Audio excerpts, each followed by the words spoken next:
Bem-vindo, amigo do agro! Estamos de volta com o New Holland Cast, o nosso café com agro. Esse podcast que cada dia vem trazendo mais pessoas especiais para o nosso cafezinho. Hoje a gente vai falar sobre a mudança de comportamento no agro, onde a gente vai compartilhar histórias fazendo um paralelo entre tradição e inovação. E nada mais justo que a gente ter aqui com a gente duas famílias. Pais e filhos, duas gerações diferentes que vivenciaram juntos as mudanças no mercado do agro, tanto quanto clientes como concessionários. E olha, não são só eles não. Nossa mesa também traz um time de especialistas para contar um pouco das transformações que a New Holland passou. Para dar início a esse papo, eu vou chamar o Thiago, que vai conduzir esse episódio que está imperdível. Olá, Thiago. Olá, pessoal! Sejam todos muito bem-vindos a esse nosso bate-papo, esse nosso podcast que está muito especial, como já foi dito. Nesse episódio, nós vamos conversar sobre mudanças de comportamento no agro, tradição versus a inovação. Para isso, eu convidei algumas pessoas muito especiais. Eu vou deixá-las se apresentarem para vocês conhecê-las. Olá, aqui é Adriano Becker, gestor de produtos digitais da New Holland. Aqui é o Sérgio Soares, diretor de inovação da CNH Industrial. Aqui é o Moacir Renostro, gerente-geral da Ecoagril, concessionária New Holland, Paraná. Aqui é o Matheus Renostro, analista técnico da Central de Inteligência de Serviços da Ecoagril. Carlos Apoloni, produtor rural no município de Quarto Centenário, Paraná. Aqui é João Apoloni, produtor rural em Quarto Centenário, no estado do Paraná. Maravilha, pessoal! Como está especial o nosso episódio. Os convidados mais do que capacitados para trazerem as suas experiências, suas histórias e suas visões sobre esse tema tão legal, tradição versus inovação. Então, pega o seu café e escuta aí com a gente.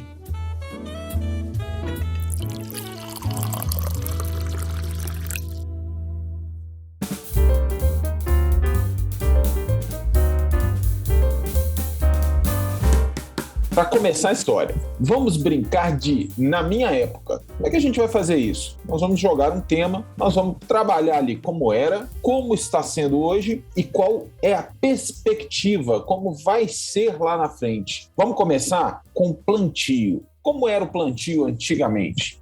Antigamente o plantio era enxada, mão de obra braçal, e o plantio era plantadeira manual.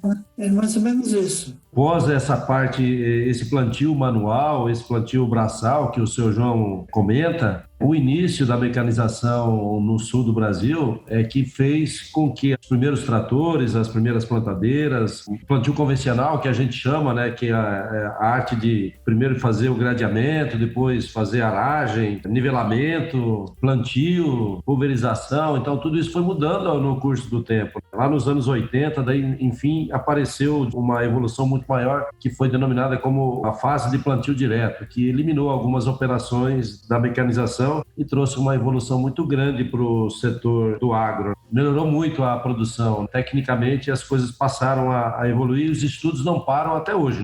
Hoje em dia, a evolução dos tratores e principalmente das plantadeiras tornou o plantio muito mais preciso, né? No passado tinha que plantar com muito mais semente. No caso do algodão, tinha que fazer o raleio manual das plantas. Hoje em dia, planta semente por semente, consegue até controlar a sobreposição delas para evitar a competição das plantas. A New Holland ela vem acompanhando essa evolução, construindo junto essa evolução, e hoje a gente já tem tecnologias, como comentado aí pelo João, que a gente consegue realmente fazer uma aplicação ali linha a linha, né? Um plantio, por exemplo, conseguindo controlar a taxa e cortar essa linha para que se mantenha um plantio perfeito com a melhor distribuição da semente, sem a sobreposição, sem falha também. E nós estamos falando de uma solução bastante inovadora, que é o Exact Planting da plataforma AgXtend. Legal. A gente falou de plantio e a palavra maquinário, veio à tona como um divisor de águas. Então eu queria puxar para esse assunto. Operação de máquinas, operação das máquinas.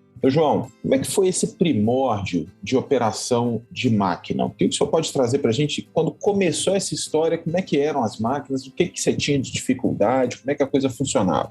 A máquina começou, mas bem lento, né? Como, por exemplo, o algodão mesmo, preparava o solo, né? Gradeava, nivelava, plantava com trator. Tração animal. E essas primeiras máquinas, elas tinham uma operação mais lenta, como a gente pode perceber, tinha uma operação mais demorada, né? Os tratores foram uma revolução, porque saiu da enxada para o trator. Para a época, eles tinham essa tecnologia que facilitava essa saída da enxada. Mas lógico que a potência era muito pequena, volante não tinha hidráulico, questão de poeira não tinha cabine, ninguém conhecia. Para a época, era o melhor que eles tinham. A agricultura, que era antes de subsistência, né, com a chegada dos equipamentos, dos tratores, das grades e arado, ela proporcionou uma produção em escala, né, Carlos? E a partir daí que a gente viu uma evolução no campo assim desmedida. A gente cresceu em 10, 12 anos, a produtividade do campo foi assim coisa fantástica. Essa saída do plantio feito por homens ou por animais, tração animal, como o seu João falou, a mecanização propiciou um grande avanço na escala de produtividade, né?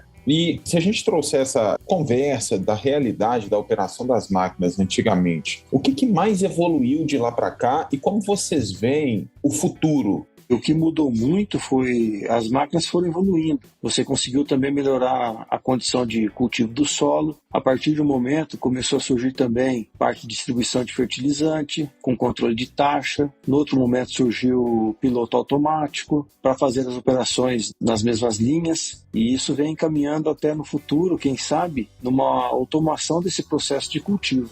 Um outro fator importante na evolução dos equipamentos, Carlos e João, foi assim o bem-estar dos operadores. Eu imagino assim, o seu João lá no começo da mecanização ou os operários que trabalhavam na fazenda, tem que operar lá um trator, lá um 6600, sem a direção hidráulica, o câmbio totalmente uma caixa seca ali que praticamente parava o trator para engatar a segunda marcha, a terceira. O fato de não ter cabine, os primeiros tratores não tinham plataforma de operação, então o banco era montado em cima do charuto ali. Tecnicamente o cara está colocado em cima do sistema de transmissão do trator, que com o movimento do óleo, o aquecimento do óleo aquece as pernas do operador. Não tinha uma condição favorável de operação, era desumano. Os equipamentos não eram confortáveis na operação. Facilitava, mas não eram confortáveis, né? Falando em conforto, bem-estar e qualidade da operação, a gente tem uma outra preocupação que é a facilidade da operação dos equipamentos também, né? A gente sabe que com essa transformação que vem ocorrendo, tem vários opcionais, tem várias possibilidades nas máquinas e o operador ele precisa estar sempre atualizado e instruído ali para fazer essa operação com qualidade. E nesse sentido, a gente, como o New Holland ali, disponibiliza o aplicativo Opere Mais. E esse aplicativo é interessante porque ele realmente democratiza o acesso à tecnologia através de um simples celular, um aplicativo gratuito. É possível o operador ter instruções em tempo real de como que a máquina está performando e onde ele precisa mexer ali para fazer a operação e tirar o máximo proveito do equipamento. É outra ferramenta interessante que no dia a dia auxilia bastante os operadores para facilitar essa vida aí com toda essa tecnologia que está sendo disponibilizada. Falando aí de aplicativo, de tecnologia, a gente conseguiu perceber a mudança que nós tivemos no perfil do nosso operador. Você vai pegar aí uma época que a gente não tinha direção hidráulica, era uma transmissão, uma caixa seca. É muito diferente, você precisava de habilidades diferentes do que das habilidades que um operador precisa hoje em dia aí para trabalhar com piloto automático, né, para ele trabalhar com taxa variável de adubo, de sementes. Então, junto com essa evolução dos maquinários, você teve uma mudança também no perfil do operador, ambos com habilidades diferentes, vamos dizer assim. Então, acho que é um ponto muito interessante da gente observar e ver como isso mudou. E é bom, Matheus, você tocar nesse ponto, porque é o próximo assunto, né? É o perfil do profissional. Porque você tinha um tipo de maquinário, antigamente, como vocês mesmos relataram, e esse maquinário evoluiu e continua evoluindo. Então, naturalmente, a exigência do profissional antigamente era uma, ela hoje é outra e tende a ser outra no futuro. E eu queria bater um papo sobre isso, principalmente aí do Carlos e do João. Como é que era o perfil desse profissional que ia operar essas máquinas antigamente e como mudou isso hoje? Quais são os critérios que você usaria hoje ou usa hoje para escolher esse profissional? Nós tínhamos que pegar o operador e ensinar ele a trabalhar. Então, seu João, se eu pegava ele ali, botava ele na máquina, falava, faz isso, faz aquilo, mesmo sem informação nenhuma, se eu colocava ele para trabalhar ali. Até 1 mês, 2 meses, ele deve trabalhar. Maravilha, maravilha. E como é que tá hoje, Carlos? Como é que você vê isso hoje? Hoje em dia, a propriedade rural nossa, o pai comenta, que é uma escola permanente, desde essa época, sabe? Só que o profissional que a gente procura hoje, ele já tem que ter um nível de instrução melhor. Hoje em dia a gente avalia até se a pessoa sabe mexer no celular, como que ele usa um WhatsApp, alguma coisa assim, para poder ver se ele vai ter uma facilidade maior, porque tem que absorver essas novas tecnologias. Os tratores hoje, tem trator que às vezes tem 2, 3 telas diferentes dentro do trator. A pessoa precisa ter habilidade para estar trabalhando com isso. Você precisa de uma formação tecnológica, né, Carlos? A gente percebe que hoje há uma exigência de uma formação de entender de computadores, entender de dados, não é só pegar a máquina e colocá-la para frente e para trás. Né? Sim, os profissionais que vêm se dedicando mais, querendo aprender, né, a gente dá condições para eles se atualizarem também. A New Holland faz uns cursos de operadores de coletadeiras, de tratores, pulverizadores.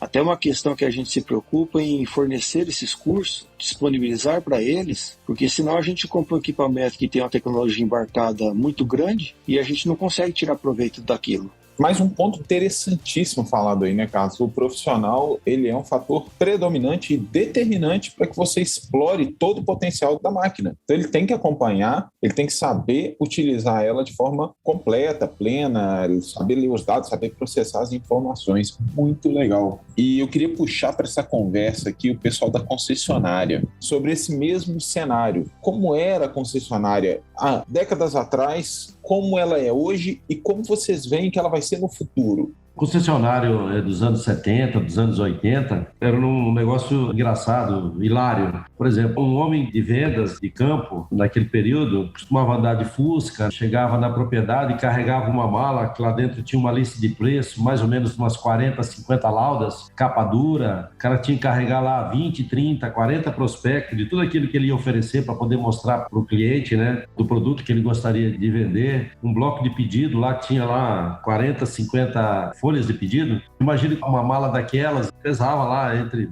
2, 3 quilos mais ou menos, tanto papel que cabia dentro dela. Hoje, a gente entrega para o vendedor de campo, né, uma ferramenta eletrônica em que ele vai, visita o mesmo cliente e lá ele baixa qualquer aplicativo, todos os modelos, né, baixa os aplicativos da fábrica ou do concessionário em que ele consegue demonstrar, e até com filmes e com operações já de produto trabalhando aquilo que ele quer demonstrar. Então, é muito grande o avanço. E na concessionária, por exemplo, a comunicação, que hoje é full time, né, eu estou falando com um cara lá no Mato Grosso, com um cara lá em São Paulo, 100 quilômetros, 200 quilômetros, é online, né? Eu pergunto, o cara me responde. No passado, a gente tinha que escrever cartinhas, encaminhar para alguém, ou memorandos, né, internos. Isso ia por malote ou pelo correio. Levava 10, 15 dias para você saber se faturava ou não faturava determinado produto. Era bem complicado. Daí, a primeira evolução foi um telex, aquela comunicação que precisava de um operador de telex, em que você entregava um texto datilografado ou escrito à mão. Um operador ia lá, digitava tudo aquilo. Alguém lá no endereço recebia, levava para quem de direito aquilo.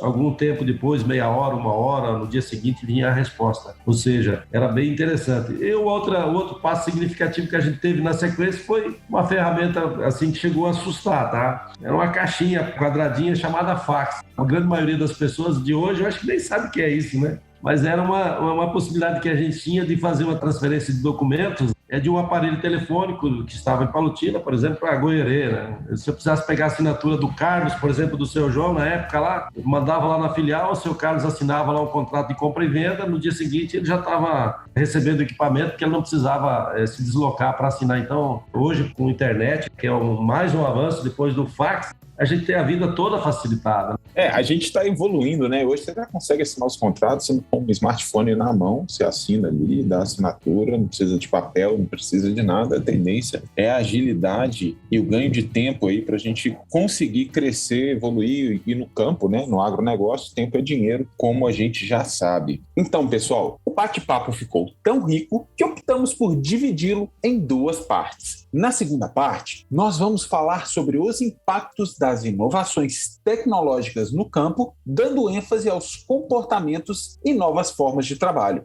Vamos abordar também o papel da fábrica e das concessionárias New Holland nisso tudo. Afinal, é inovação versus tradição ou inovação aliada à tradição? Espero você na segunda parte. Não perca e até lá!